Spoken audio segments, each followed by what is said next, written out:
أعوذ بالله من الشيطان الرجيم. بسم الله الرحمن الرحيم.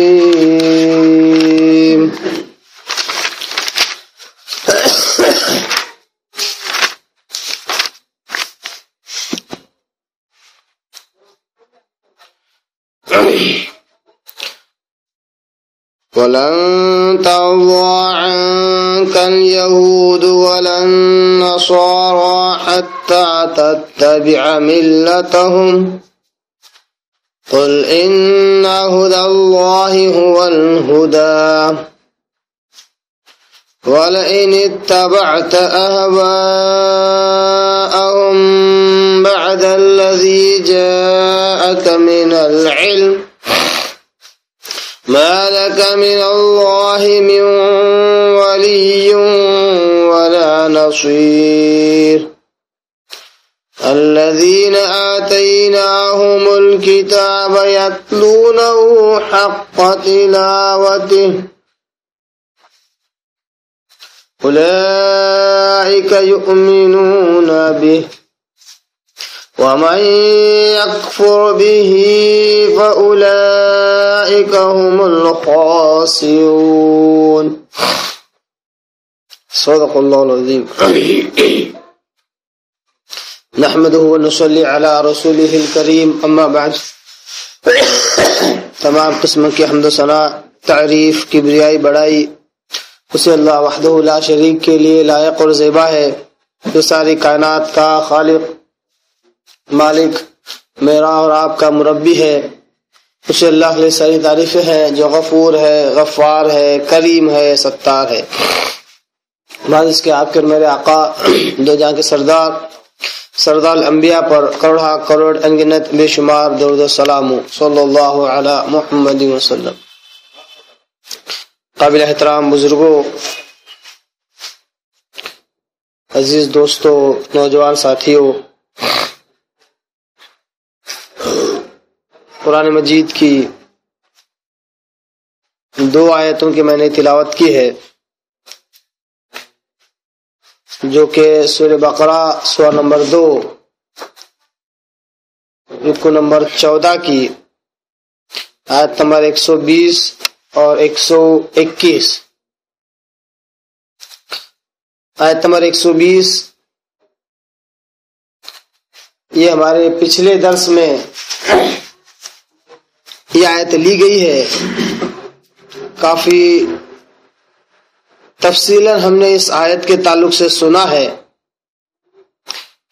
مگر چونکہ آیت نمبر 121 کی جو ابتدا ہے وہ لفظ الذین سے ہوتی ہے، یعنی یہ وہ لوگ ہیں یا وہ لوگ، تو گویا کہ اس کا انداز، اس آیت کی ابتدا کا انداز ایسا لگتا ہے جیسے اس کا ربط پچھلی آیت سے ہے. اس لیے میں نے پچھلے درس کی آیت کو بھی آج میں نے اس کی بھی تلاوت کی ہے، آیت نمبر 120 کی. آئیے ایک بار آیت نمبر 120 اور 121 کو دونوں کو ایک بار ملا کر ہم دونوں کی تشریح اور اس کی تفسیر سنیں. سورہ بقرہ کی آیت نمبر 121 پر سورہ بقرہ کا رکوع نمبر 14 مکمل ہوتا ہے.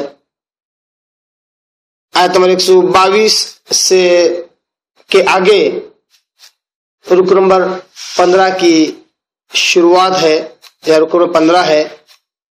تو چونکہ آج کے درس میں الحمدللہ سورہ بقرہ کے پورے کل مکمل 14 رکوعوں کا ہم لفظی ترجمہ، اس کی تشریح، اس کی تفسیر دیکھ چکے ہوں گے.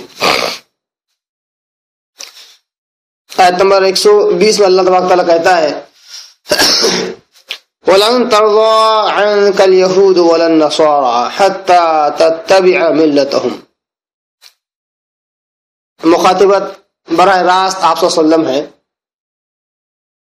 اب بھی راست آپ صلی اللہ علیہ وسلم کے اصحاب اور آپ صلی اللہ علیہ وسلم کی امت بھی ہے. وَلَن تَرْضَىٰ عَنْكَ الْيَهُودُ وَلَا النَّصَارَىٰ. اے محمد صلی اللہ علیہ وسلم، کیونکہ واحد کا صیغہ ہے، مخاطبت آپ صلی اللہ علیہ وسلم ہی خاص ہے، اکیلے ہے.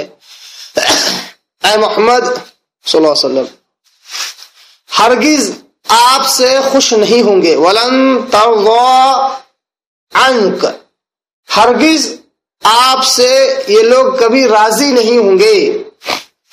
کون لوگ؟ عنك اليهود ولا النصارى، نہ ہی یہود آپ سے راضی ہوں گے، خوش رہیں گے، اور نہ ہی نصارا، نصرانی، عیسائی، کرسچنس، نہ کرسچنس آپ سے خوش رہیں گے اور نہ ہی جیوز آپ سے خوش رہنے والے ہیں.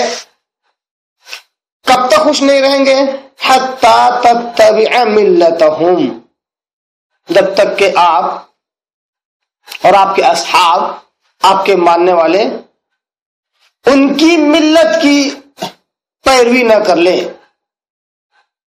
ان کی جماعت، ان کے گروہ، ان کے دین، ان کے مذہب کی جب تک آپ پیروی نہ کر لیں تب تک یہ آپ سے راضی نہیں ہونے کے. حالانکہ آپ کے اندر اور آپ کے اصحاب کے اندر، آپ کے ماننے والوں میں یہ بے شمار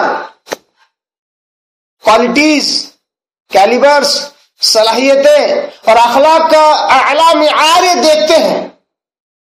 ساتھ ہی ساتھ آپ کے تعلق سے ساری علامتیں یہ اپنی کتابوں میں پاتے ہیں، آپ کا نام، آپ کا ذکر اپنی کتابوں میں پاتے ہیں.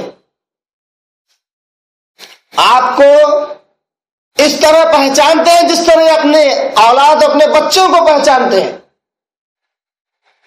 اتنا سب کچھ ہونے کے باوجود بھی کہ آپ سے خوش نہیں ہو سکتے جب تک کہ آپ اپنے دین پر چلتے رہے خالص. آپ سے خوش نہیں ہوئی. ہاں، اگر آپ اپنے دین پر چلتے ہوئے تھوڑا سا راستے سے اتر جائے اور ان کی بھی تھوڑی پیروی کر لے، ان کے بھی دین اور مذہب کا خیال رکھ لے، ان کے بھی خواہشات کی تھوڑی رعایت کر لے، تو یہ آپ سے خوش ہو جائیں گے.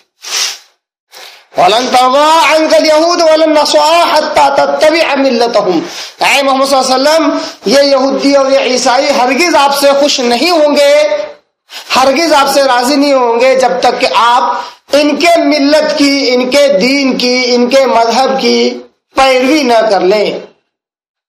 قُلْ إِنَّ هُدَى اللَّهِ هُوَ الْهُدَىٰ. اے محمد صلی اللہ علیہ وسلم آپ کہہ دیجئے، بے شک اللہ کی جو ہدایت ہے، اللہ کی بتلائی ہوئی جو راہ ہے، یعنی کہ دین اسلام، وہ الہدیٰ، یہی اصل ہدایت ہے، یہی اصل راستہ ہے، یہی صحیح دین ہے، یہی کامل اور مکمل دین ہے. وَلَئِنِ اتَّبَعْتَ أَهْوَاءَهُمْ، اور اگر if and buts کے ساتھ اگر آپ نے پیروی کی اہواہم، ان کی خواہشات کی، بعد الذی جاءک من العلم، بعد اس کے کہ آپ کے پاس علم آ چکا، اسلام آ چکا، ایک کامل اور پرفیکٹ دین آ چکا، اس کے آ جانے کے بعد بھی اگر آپ نے ان کی خواہشات کی پیروی کی تو کیا نتیجہ ہوگا؟ ما لک من اللہ من ولی ولا نصیر. تو آپ کا اللہ کو چھوڑ کر کوئی آپ کا مددگار اور کوئی آپ کا کارساز نہ ہوگا، کوئی مدد کرنے والا نہ ہوگا. بہت سارے نکتے اس آیت میں ہمیں ملتے ہیں، کافی تفصیل ہم نے پچھلے درس میں اس آیت کے تعلق سنا ہے. آج کچھ اور نکتے سن لیجئے. سب سے پہلے تو اللہ تبارک نے آپ وسلم کو اور آپ وسلم کے ماننے والوں کو یہ کہا کہ یہ یہودی اور یہ عیسائی ہرگز آپ کے اسلام سے اور اسلام پر عمل کرنے سے خوش نہیں ہوں گے جب تک آپ خالص اسلام پر عمل کر رہے ہیں. ہاں، اگر آپ اپنے اسلام پر عمل کرتے ہوئے ان کی بھی رعایت کر لیں، ان کا بھی خیال رکھیں اور ان کے بھی رسم و رواج کا خیال رکھیں تو یہ آپ سے خوش ہو سکتے ہیں. اللہ نے کہا دیکھو، قل ان ہدی اللہ هو الہدیٰ، اللہ کی طرف سے جو ہدایت ہے وہی اصل ہدایت ہے. تو اللہ کی طرف سے ہدایت کس کو کہا گیا ہے؟ ظاہر سی بات ہے، آیت کے ظاہری الفاظ سے اسلام کی طرف اشارہ ہے. قل ان ہدی اللہ، اللہ کی ہدایت، یہی اصل ہدایت ہے. اللہ کی ہدایت سے مراد اسلام ہے.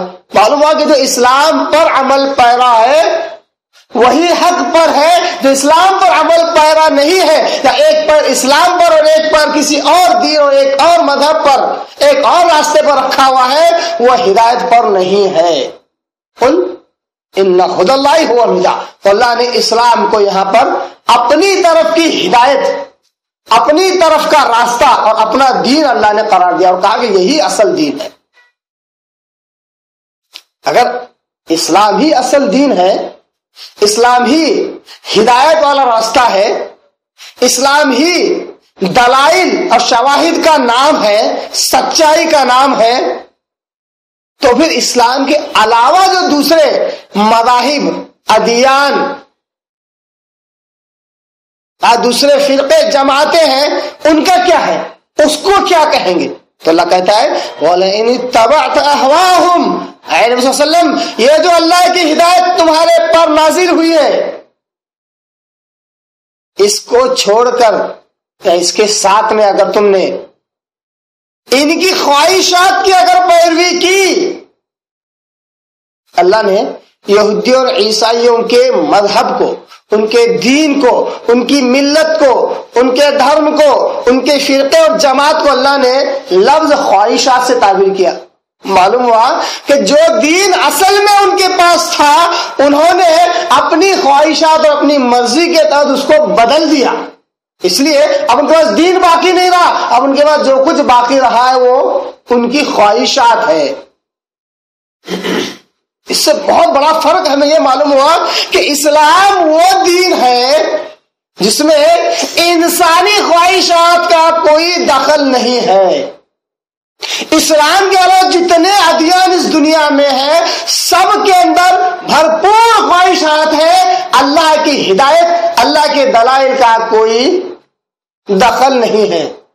اور جہاں تھا انہوں نے اس کو اپنی خواہشات کے مطابق، جہاں جیسا چاہا ویسے، جب دل چاہا تب اللہ کے دلائل کا، اللہ کے ارشادات کا، اللہ کے انزال کا استعمال کیا، اور جہاں نہیں چاہا وہاں چھوڑ دیا. تو صرف خواہشات رہ گئی. جس طرح اللہ تعالیٰ نے یہاں پر آپ صلی اللہ علیہ وسلم کے زمانے میں یہودیوں اور عیسائیوں کا تذکرہ کیا، حالانکہ وہ اہل کتاب، وہ اپنے آپ کو بسا اوقات مسلمان کہتے، اللہ کے فرما بردار اور تابع فرما کہتے، تو ان کے مقابلے میں اللہ کہتا ہے کہ اے نبی تم اصل ہدایت پر ہے، اور وہ جس پر ہے وہ ان کی صرف خواہشات ہے. تو اسی طرح یہ آیت اس بات پر بھی دلالت کرتی ہے کہ جہاں اس وقت اسلام کے مقابلے میں دو اہل کتاب کے گروہ تھے، اللہ نے کہا کہ ان کی خواہشات کی پیروی نہ کرو، اسی طرح جس طرح اسلام آگے بڑھتا گیا تو قیامت کے قرب اور نزدیک ہوتا گیا، اسلام کے اندر ایک نہیں، دو نہیں، پورے 73 فرقے بن گئے. کیا ہر فرقہ اسلام ہے؟ کہ ہر گروہ اسلام ہے؟ کہ ہر فرقہ، ہر گروہ جنت میں لے جانے والا ہے؟ تو جواب ہمیں ملتا ہے صلی اللہ علیہ وسلم سے کہ نہیں. جس طرح یہودیوں میں 71 فرقے ہوئے، عیسائیوں میں 72 فرقے ہوئے، میری امت میں 73 فرقے ہوں گے، اور اس میں ایک فرقہ ناجی یعنی نجات پانے والا ہوگا. صحابہ نے پوچھا اللہ رسول وہ فرقہ، وہ جماعت کون سی ہے جو نجات پانے والی ہے؟ تو کہا اس گروہ کا کوئی نام اور لقب نہیں ہے، اس کی صفت یہ ہوگی ما انا علیہ و اصحابی، وہ اس چیز پر ہوگی، اس چیز پر عمل پیرا ہوگی جس پر آج میں اور میرے صحابہ ہیں. یہ صرف آپ صلی اللہ علیہ وسلم نے بتلائی. اس حدیث سے معلوم ہوا کہ اگر 73 فرقے تو 73 کے 73 حق پر، 73 کے 73 اسلام پر، 73 کے 73 اللہ کی ہدایت پر نہیں ہے، ایک ہوگا. اب ایک بولتے ہر ایک کیا کرتا ہے؟ اپنے لیے ایک ایسا خوشنما لیبل لگا لیتا ہے کہ لوگ اس کی طرف آ جائیں، اس کی دعوت قبول کر لے، جبکہ کسی لیبل کا نام نہیں ہے، یہ صفت کا نام ہے. چاہے یہ صفات کے حاملین، یعنی اللہ صلی اللہ علیہ وسلم جس چیز کو مانتے تھے اور جس پر عمل کرتے تھے، صحابہ جس چیز کو مانتے تھے اور جس پر عمل کرتے تھے، آج بھی چاہے کسی جماعت و فرقے میں رہنے والا ہو، اس کو ماننے والا ہے، تو وہ اسی حق پرست گروہ کا ہے. چاہے وہ کسی بھی لیول کے تلے جی رہا ہو، اس کے اندر صرف یہ موجود ہو کہ جو آپ صلی اللہ علیہ وسلم اور صحابہ جس چیز کو مانتے تھے اس کو وہ ماننے والا۔ تو میں نے ایک مرتبہ ایک حدیث سنا ہے، تو ایک صاحب نے کہا کہ بھائی بتائیے کہ اب بعض لوگ یہ کہتے ہیں کہ ٹھیک ہے آپ صلی اللہ علیہ وسلم جس چیز کو مانتے تھے، صحابہ جس چیز کو مانتے تھے، مگر آج ایسے فرقے ہیں جو کہتے ہیں کہ ہمارے سیدنا جو کہتے ہیں وہی اصل اسلام ہے، اب اس کا کیا؟ اور کئی زمانوں سے یہ سلسلہ ان کے اندر چلا رہا ہے، کیا وہ حق پر ہے؟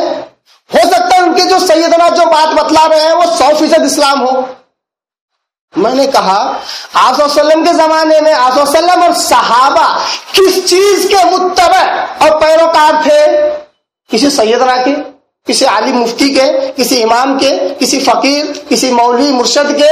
نہیں، وہ جس چیز کے پیروکار تھے وہ دو چیزیں تھی جو نازل کردہ تھی، انسانی خواہشات نہیں تھی۔ ایک اللہ کی کتاب، دوسرے پیارے آقا صلی اللہ علیہ وسلم کی احادیث شریفہ،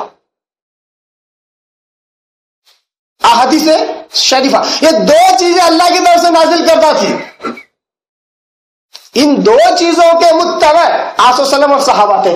اس کا متبع جو بھی ہوگا وہ نفس کی پیروی کرنے والا نہیں ہے، خواہشات کی پیروی کرنے والا نہیں ہے، اس نے اپنے آپ کو اللہ اس کے حوالے کر دیا ہے۔ وہ اصل مسلم ہے جس کے آگے اللہ کی بات پیش کی جائے، پہلے آقا صلی اللہ علیہ وسلم کی حدیث پیش کی جائے، وہ کہے کہ نہیں میں غلط سمجھ رہا تھا، میں نے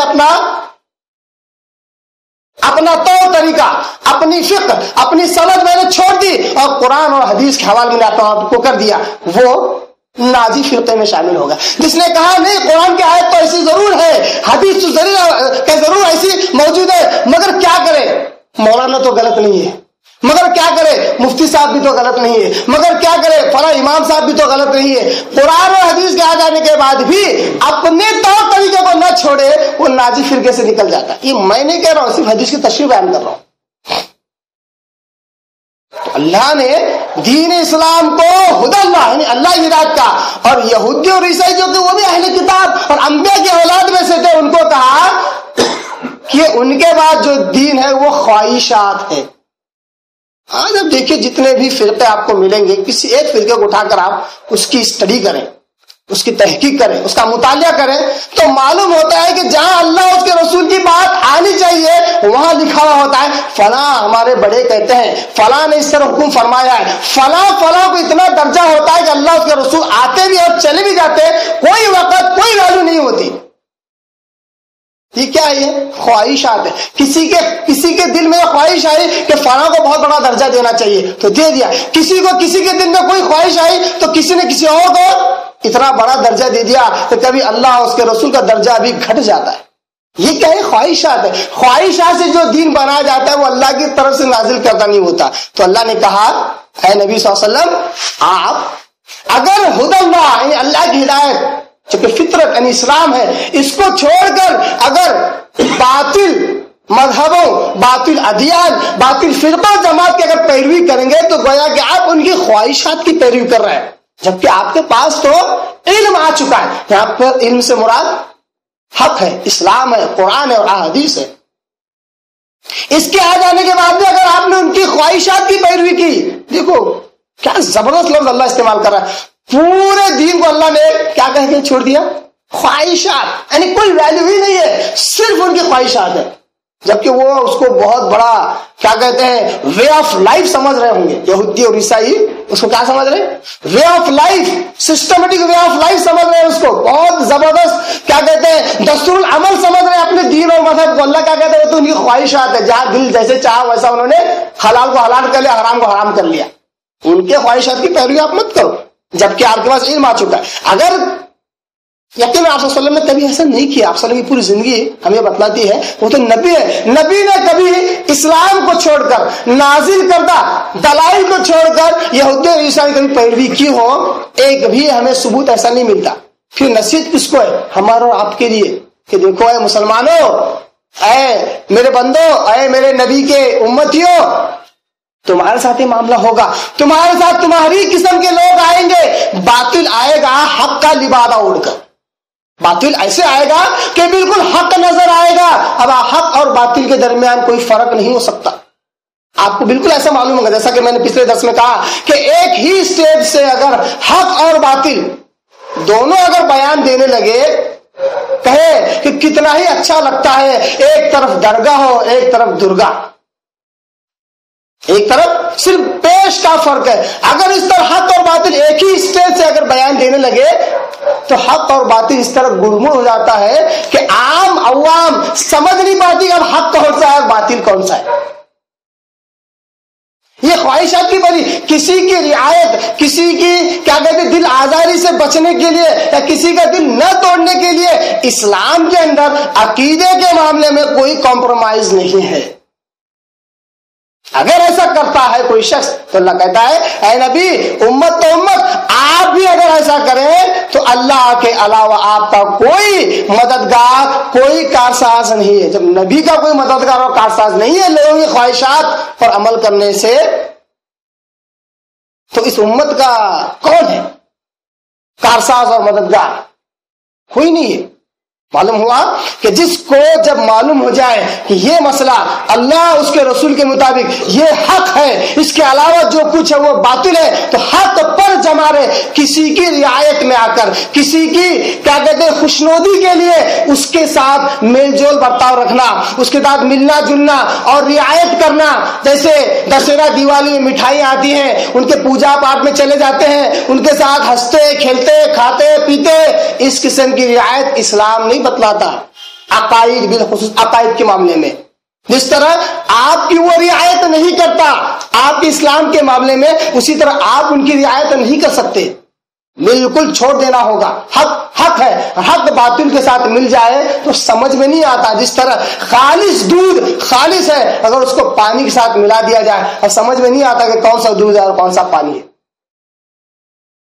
اس کی جس طرح کوالٹی گھٹ جاتی ہے، ساتھ ہی ساتھ سب سے بڑا نقصان یہ ہوتا ہے جب دودھ الگ نہیں کر سکتے پانی سے، اسی طرح دودھ کو الگ ہی رہنا ہوگا۔ جہاں ایڈجسٹ کرنا ہے، جہاں رعایت کرنی ہے کر سکتے ہیں۔ جیسے کچھ مثالیں میں نے پچھلے ہفتے میں دی، پچھلے درس میں، کہ ایک بزرگ سے جا رہے ہیں، غیر مسلم ہے، ہندو ہے، آپ اس سے ٹکرا گئے، ٹکراتے آپ اس کی رعایت کیجیے، معاف کیجیے، عمر رسیدہ ہے، بڑے ہیں، آپ ان سے معافی مانگیے، یہ رعایت ہے ان کی، یہ ان کی عزت ہے۔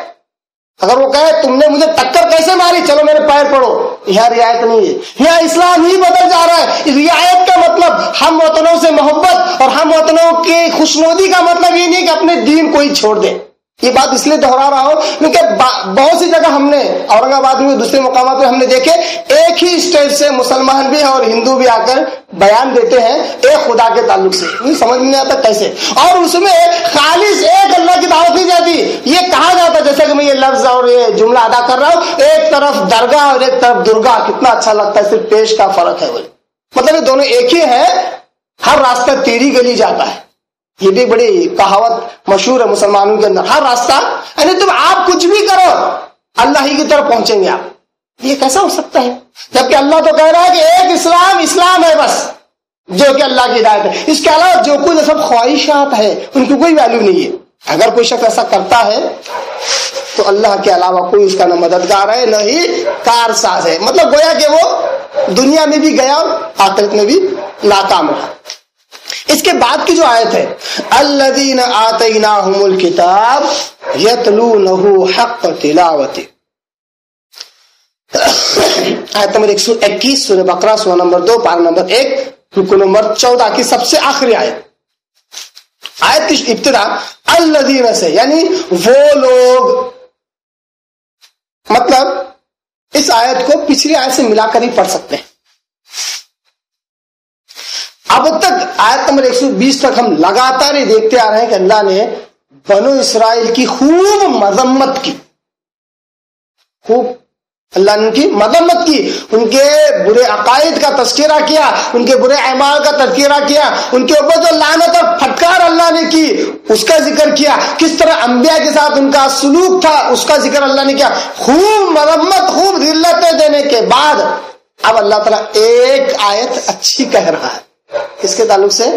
بنو اسرائیل کے تعلق سے۔ کیسی اچھی کہہ رہا ہے؟ الذین آتیناہم الکتاب، ایسا نہیں، اللہ کہہ رہا ہے کہ ایسا نہیں کہ ہم لگاتار مذمت کر رہے ہیں تو سب کے سب گمراہ اور سب کے سب غلط ہو گئے، نہیں، ان میں وہ لوگ جنہیں کتاب دی گئی ہے، الذین آتیناہم الکتاب، اس میں وہ لوگ بھی ہیں جن کو ہم نے کتاب دی ہے، یعنی یہ بھی کتاب والے ہیں، یہودی ہیں یا عیسائی ہیں، یتلونہ حق تلاوتہ، جو کتاب ہم نے انہیں دی ہے اس کی وہ تلاوت کرتے ہیں جس طرح تلاوت کرنے کا حق ہے، جس طرح پڑھنے کا حق ہے اس کو پڑھتے ہیں۔ اب پڑھنے کا حق سے کیا مراد ہے؟ بہت بڑا سوال ہے۔ اگر یہ نہ سمجھے تو ہم کو ایسا لگے گا کہ یہودی اور عیسائی اپنی کتابوں کو پڑھتے ہیں اور پورے حق کے ساتھ پڑھتے ہیں۔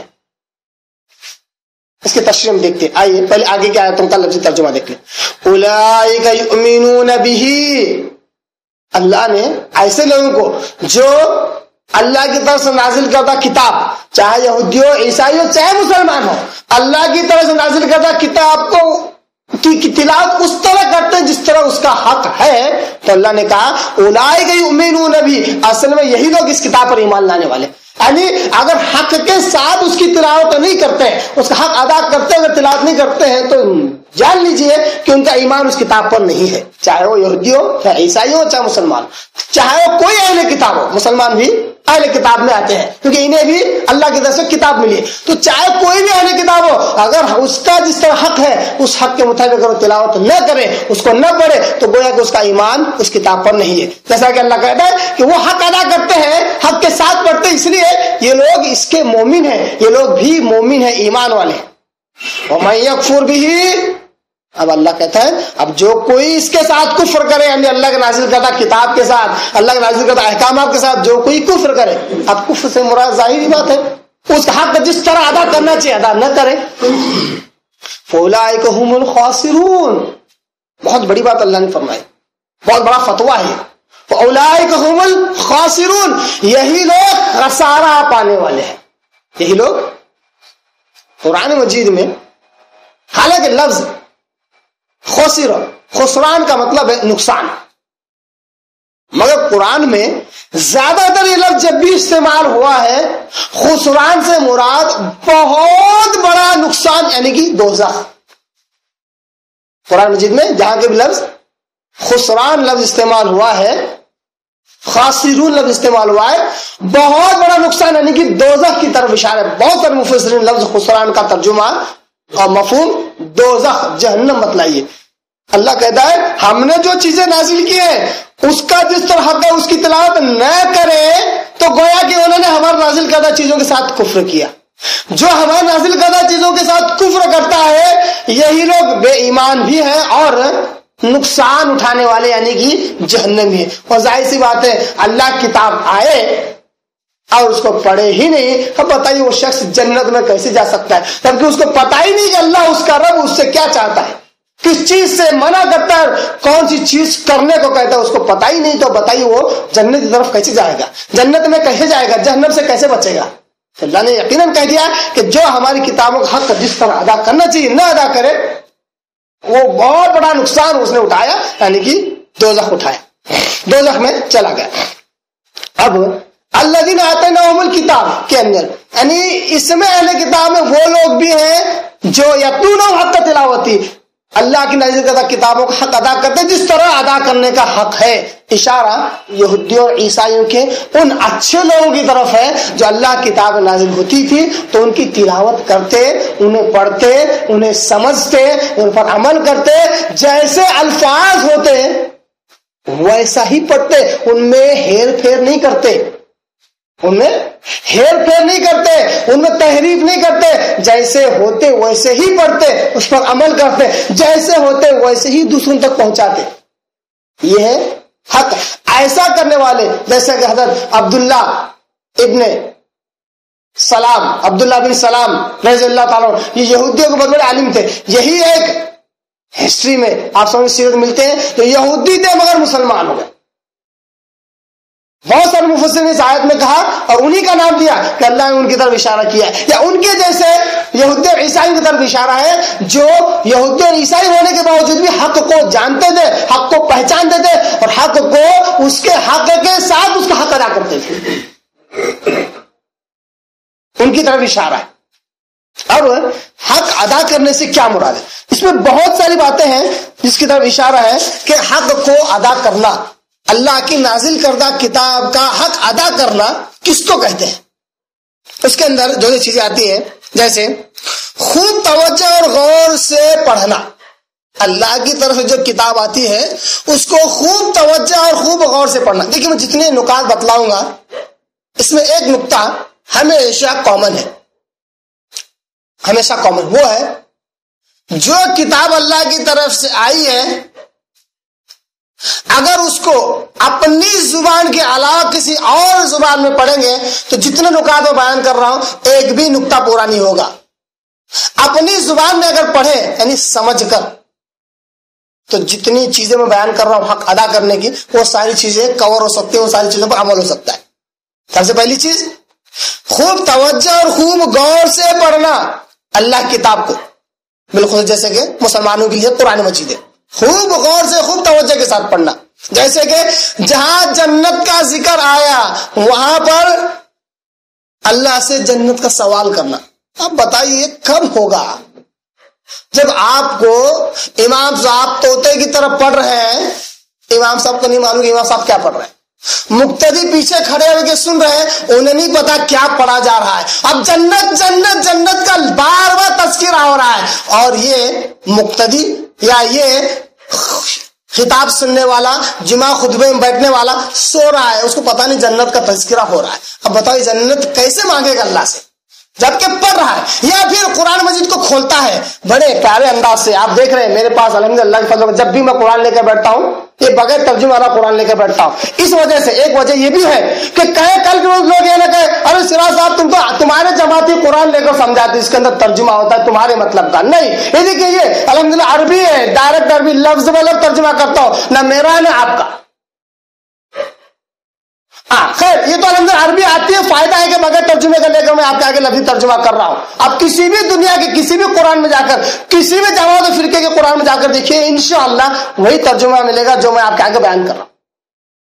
اب جو لوگ عربی نہیں جانتے پھر بھی عربی کی رٹ لگا رہے، میں یہ نہیں کہہ رہا عربی سے محبت نہیں کیجیے یقیناً ایک ایک حرف پر آپ کو 10 نیکیاں ملیں گی، الف لام میم کہنے پر آپ کو 30 نیکیاں ضرور ملیں گی. مگر حق تلاوت حق کیا ہے یہ جاننے کے لیے اگر آپ صرف عربی میں پڑھیں گے ایسی قرآن لے کر جس میں ترجمہ نہیں ہے، جب بھی جنت کا تذکرہ آئے گا آپ کیا کریں گے؟ آپ کیسے رب سے سوال کریں گے جنت کا؟ نہیں کر سکتے کیونکہ آپ کو پتہ ہی نہیں کہ جنت کا تذکرہ ہو رہا ہے. اسی طرح جہنم کا جب ذکر آئے تو اللہ سے پناہ مانگے، اللہ جہنم کی آگ سے بچا، جہنم سے بچا. یہ کب ہوگا؟ جب آپ سمجھیں گے. یاد آ رہا ہے اسی ذہن میں اسی ضمن میں اگر آپ کوئی تراوی کا ریکارڈنگ اگر سعودی کا دیکھیں تو وہاں امام صاحب جب پڑھتے ہیں نماز میں تو جہاں جنت کا تذکرہ آتا ہے بالکل خوش الحانی والی آواز سنائی دیتی ہے کیونکہ وہ عرب لوگ ہیں، عربی جانتے ہیں. جہاں جہنم کا تذکرہ آتا ہے رونے کی آواز، سسکیاں لینے کی آواز امام کی آتی ہے، جس کی وجہ سے جو مقتدی سمجھ میں نہیں بھی آتا ہے تو رونا شروع کرتا ہے. یہ ماحول کیوں بن رہا ہے؟ سمجھ میں آ رہا ہے بول کے. یہ خوب سمجھنے اور غور سے پڑھنے کا یہ فائدہ ہوتا ہے کہ جہاں جنت کا تذکرہ آتا ہے بندہ مانگتا ہے اللہ جنت دے. آپ صلی اللہ علیہ وسلم اللہ سے دعا مانگتے تھے اللہ مجھے جنت الفردوس دے، سب سے اعلیٰ مقام جنت کا. کب مانگا؟ جب سمجھ میں آیا تب. اسی طرح جہنم سے پناہ کب مانگے؟ جب سمجھ میں آئے گا تب. جس طرح ایک حق یہ ہے اسی طرح دوسرا حق اس کا یہ ہے کہ اس کے حلال کو حلال جانے اور اس کے حرام کو حرام جانے اور اس کے اندر کسی قسم کی تحریف نہ کرے. یعنی قرآن میں جس چیز کو حلال کیا گیا وہ حلال ہے اور جس چیز کو حرام کیا گیا وہ حرام ہے، اس کے اندر الٹ پھیر نہیں ہو سکتا. جیسے قرآن نے ایک جگہ پر ایک نہیں دو تین جگہ پر اللہ نے اس کا ذکر کیا ہے، بالخصوص سورہ بقرہ وغیرہ میں اللہ نے کہا حرمت علیکم المیتۃ والدم ولحم الخنزیر وما اہل لغیر اللہ. 4 چیزیں اللہ نے لگا تھا حرمت والے بیان کی. اس طرح سورہ مائدہ اٹھاتے ہیں تو 15 جانوروں کا اللہ نے تذکرہ کیا اور کہا کہ یہ سب حرام ہے. اب جو اللہ نے حرام کیا اس کو حرام سمجھنا ضروری ہے نا.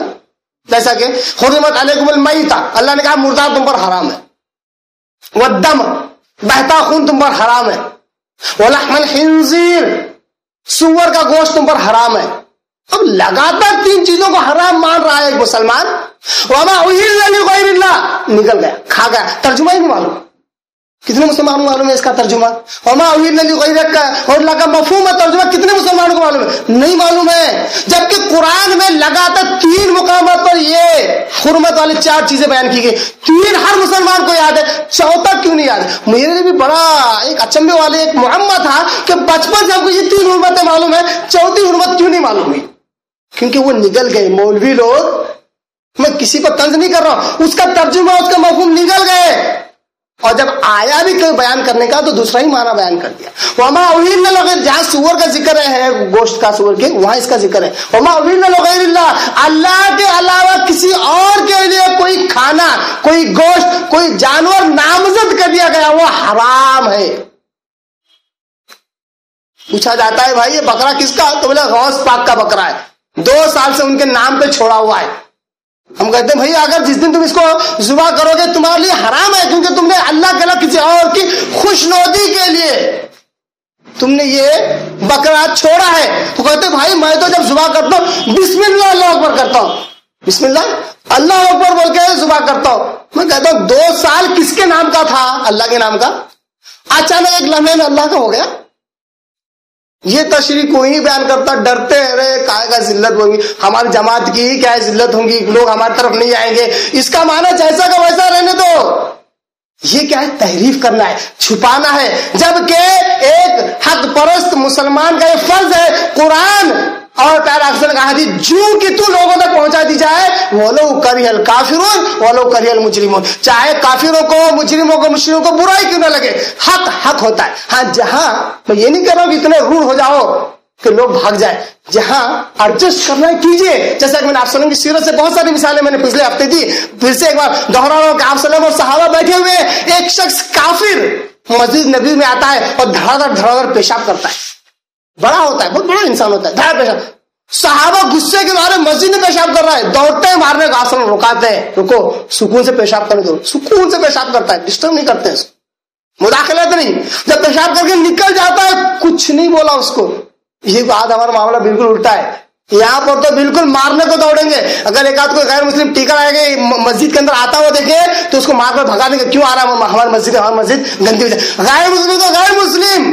ہم نے کچھ علاقے میں سنے ایک جماعت کی مسجد میں 4 اینٹ کی مسجد, دوسرے جماعت فرقے کے آ جائے تو سب کو مار کر مسجد دھلوا دی جاتی ہے, یہ کہہ کر ہماری مسجد ناپاک ہوئی. مسلمان کا مسلمان مسجد میں جانے پر یہ حال ہے تو غیر مسلم کب ایڈجسٹ کریں گے, کب رعایت کریں گے ان کی؟ تو آپ صلی اللہ علیہ وسلم نے جانے دے دیا, تو غیر مسلم یہاں رعایت کی گئی. وہی آپ صلی اللہ علیہ وسلم ایک جنگ میں جا رہے, غالباً جنگ تبوک کے لیے آپ صلی اللہ علیہ وسلم نکل رہے. بہت مشکل سفر ہے, صحابہ کی تعداد بھی کم ہے, ہتھیار بھی کم ہے. آپ صلی اللہ علیہ وسلم جا رہے ہیں, ایک شخص آتا ہے مشرکوں میں سے, کہتا ہے اے محمد صلی اللہ علیہ وسلم میں چاہتا ہوں کہ تمہارے ساتھ لڑوں, جہاد کروں اور تمہارے دشمنوں کی صفے الٹی کرو. آپ صلی اللہ علیہ وسلم نے پوچھا کیا تو ایمان لاتا ہے اللہ پر اور مجھ پر؟ کہا نہیں. ہاں بہرحال میں تمہارا ساتھ دے سکتا ہوں. کہا نہیں, مجھے مشرک سے مدد نہیں چاہیے. کیا کہا؟ مجھے مشرک سے مدد نہیں چاہیے. چلا گیا. آپ صلی اللہ علیہ وسلم آگے بڑھے, دوسرا پڑاؤ آیا, وہاں پر پھر آ کے ملا, پھر وہی بات تو ہو رہی جس سے پہلے تو ہو رہی تھی. آپ صلی اللہ علیہ وسلم نے کہا تو کیا تو ایمان لاتا ہے؟ کہا نہیں. کہا جا پلٹ جا. آپ صلی اللہ علیہ وسلم پھر آگے گئے, 3 بار یہی معاملہ ہوا. اب کیوں نہیں ایڈجسٹ کر رہے ہیں؟ جیسے آج کل پولیٹیکل اور سیاسی اعتبار سے اسلام کے فروغ کے لیے ہر ایک کو ملا لیتے ہیں. اسلام کے لیے مت ملاؤ. اسلام اپنی جگہ پہ اٹل ہے, وہ فکس ہے. آپ کی خواہشات کا ملمہ نہیں ہے, یہ مما اور ذریعہ نہیں ہے. یہ اسلام اپنی جگہ پر اٹل ہے, اس کے لیے دوسروں کی رعایت کی ضرورت نہیں ہے. جہاں ایڈجسٹ کرنا چاہیے وہ اخلاق ہے, آپ کا برتاؤ ہے, آپ کا کھانا پینا ہے, آپ کا اٹھنا بیٹھنا ہے, آپ کے 4 بول ہنس کر بولنا, یہ اخلاق ہے. تو چوتھی بار جب وہ شخص آتا ہے کہتا ہے ہاں میں ایمان لاتا ہوں, تو آپ صلی اللہ علیہ وسلم اس کو اپنے جہاد کے لشکر میں شامل کرتے ہیں. یہ حدیث ہم تک کیوں نہیں پہنچی, کیوں نہیں پہنچائی جاتی؟ تو جہاں ایڈجسٹمنٹ ہے وہاں ہے, جہاں نہیں ہے. تو تلاوت کا حق یہ ہے کہ جو حلال ہے اس کو حلال جانے, جو حرام ہے اس کو حرام جانے, اور اس کے اندر تحریف نہ کریں. جیسا کہ میں نے 4 حرمت میں سے 4 حرام چیزوں میں چوتھی چیز وما اہل لغیر اللہ کا معنی مفہوم مسلمانوں کو معلوم نہیں ہے, نہیں معلوم کرنا چاہتے ہیں. اور لوگ بیان اس لیے نہیں کرتے کہ لوگ ان کی جماعت, ان کی فرقے کی طرف آئیں گے نہیں. یا اگر بیان کر دے تو لوگ کہتے ہیں کہ دیکھو اب یہ گستاخ رسول ہو گیا, یہ گستاخ اللہ ہو گیا, اسلام کا گستاخ ہو گیا, یہ تو کافر ہو گیا کہ آیتوں کو غلط بیان کر دیا. کہ حق یہی ہے, میں نہیں کہہ رہا ہوں, 14.5 سال سے اس آیت کی وہی تشریح ہے جو میں بیان کر رہا ہوں کہ اللہ کے علاوہ کسی اور کے لیے نامزد کیا گیا کھانا حرام ہے. آج کی بات تھوڑی ہے. ہاں یہ اور بات ہے کہ 200-400 سال پہلے اس کا معنی و مفہوم اس کی تشریح یوں بیان کی گئی کہ اولیاء اللہ کے نام پہ کیا گیا حلال, کسی درگاہ پر کاٹا گیا حلال, کسی آستانے پر کاٹا گیا حلال. یہ 400-500 سال پرانی یہ تفسیر, یہ مفہوم ہو سکتا ہے, 1000 سال پرانی تو نہیں ہے. تو اس طرح جب اس کا حق ادا کرتے ہیں تو حلال کو حلال اور حرام کو حرام سمجھتے ہیں. اسی طرح تیسری بات اس کی ہے کہ اس کی کوئی بھی بات چھپاتے نہیں ہے, جو پڑھتے ہیں اس کو جوں کا توں پہنچاتے ہیں, جوں کا توں عمل کرتے ہیں. اور چوتھی بات یہ ہے کہ اس کی محکم جو باتیں ان پر عمل کرتے ہیں, محکم مطلب جو کلیئر ہے, جو سمجھ میں آ جاتی ہے ان پر بلا چھو چھڑا عمل کرتے ہیں. اور جو متشابہات ہے اس میں 2 معنی نکلتے ہیں یا زائد معنی نکلتے ہیں یا سمجھ میں جلدی نہیں آتی ہے, تو اس کو کیا کرتے ہیں, اس پر ایمان لاتے ہیں. نمبر 1 اس پر ایمان لاتے, جو متشابہات ہیں ان پر ایمان لاتے ہیں اور اپنے علماء سے اس کا حل لیتے ہیں, اس کو حل کرواتے. دونوں کام کرتے, حق کے ساتھ تلاوت, کیونکہ متشابہات کہہ کر چھوڑ دینے سے اس پر عمل تھوڑی ہونے والا ہے.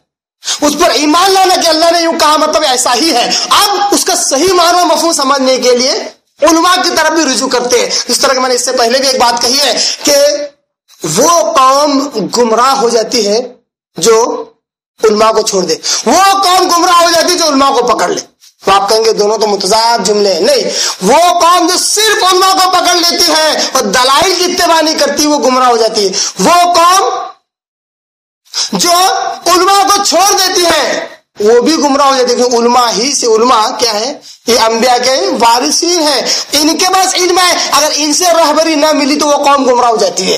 علماء کی اتباع, علماء کی پیروی, علماء کی اطاعت اس وقت ہے جب ان کے پاس قرآن مجید اور پیارا وسلم کی دلائل موجود ہوں. وہ کہیں کہ نہیں ہمارے مطابق ایسا ہے, ہمارے فرقہ جماعت کے مطابق ایسا ہے, تو وہاں پر ان کی پیروی نہیں ہے. جس طرح کے بخاری مسلم حدیث آپ صلی اللہ علیہ وسلم کا لا طاعت مخلوق فی معصیتی, یعنی مخلوق کی اطاعت گناہ اور نافرمانی اور بغیر دلیل کی باتوں میں نہیں ہے.